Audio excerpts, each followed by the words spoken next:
Trump actually has policies. Let's start with that, right? Hallelujah. The guy's got some policies. What do you know? He's got like 20 of them. He put them all right out there for you to see on like Kamala Harris's website, right? Number one, seal the border and stop the migrants from coming in. He also says that he would actually do the antithesis of what Kamala's proposing. Remember, I showed you the soundbite earlier where she said, hey, I'm going to open up all the detention centers on day one. Well, he is trying to carry out the largest deportation operation in American history.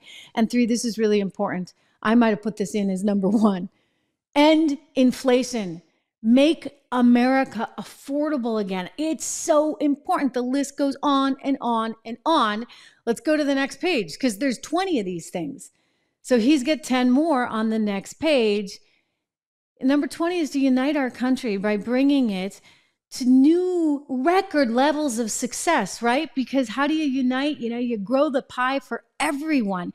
This is really, really important. So he's got his policies out there. Kamala, we don't know. We're getting glimpses here and there and everywhere. She's stealing some of Trump's ideas. I guess that's a good thing, right? She's stealing some of his ideas. But in actuality, she's not offering up much. Now and then, we get a little inkling, like her plan to reduce the population. That's for real. That's for real. I'm going to get to that in a second. But as you look through these top 20 lists, a lot of them, I think, make a lot of sense. A lot of sense. I mean, he talks about energy policy. He talks about inflation. You know what else makes a lot of sense? Our friends over at the Heritage Foundation have something called Project 25, and it's gotten just brutally attacked by all sides, okay, in the media, and it's not fair. It's really, really not fair.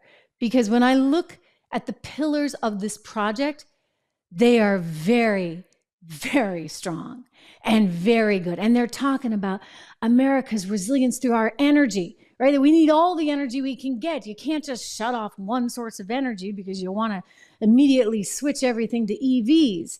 And by the way, there's other downsides that come with that. They talk about the importance of having a stable economy because you can't have all this inflation. They talk about the importance of educating our kids. I mean, you want to take issue with that, educating our kids? This is the truth about the project. And I'd encourage you, it's a good group, and they've got some fantastic ideas that I don't get it. I'm like, where's the controversy, folks? Where's the controversy? Don't you want to be successful? Some people don't. Anyway, go to project2025.org. Actually, you can also go, this is even easier. I'll give you an easier one. 25truth.com. 25truth.com. Remember that. We're going to fix this for tomorrow. So it just says 25truth.com. This is Project 2025, but go to 25truth.com and get the truth about what they're trying to do, because it's not fair. It's not right, but they control the majority of the media. And that's what's so scary.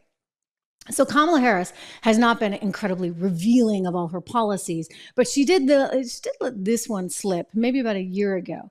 She has a big idea for how we can get more green, shall we say, and we can do that through population,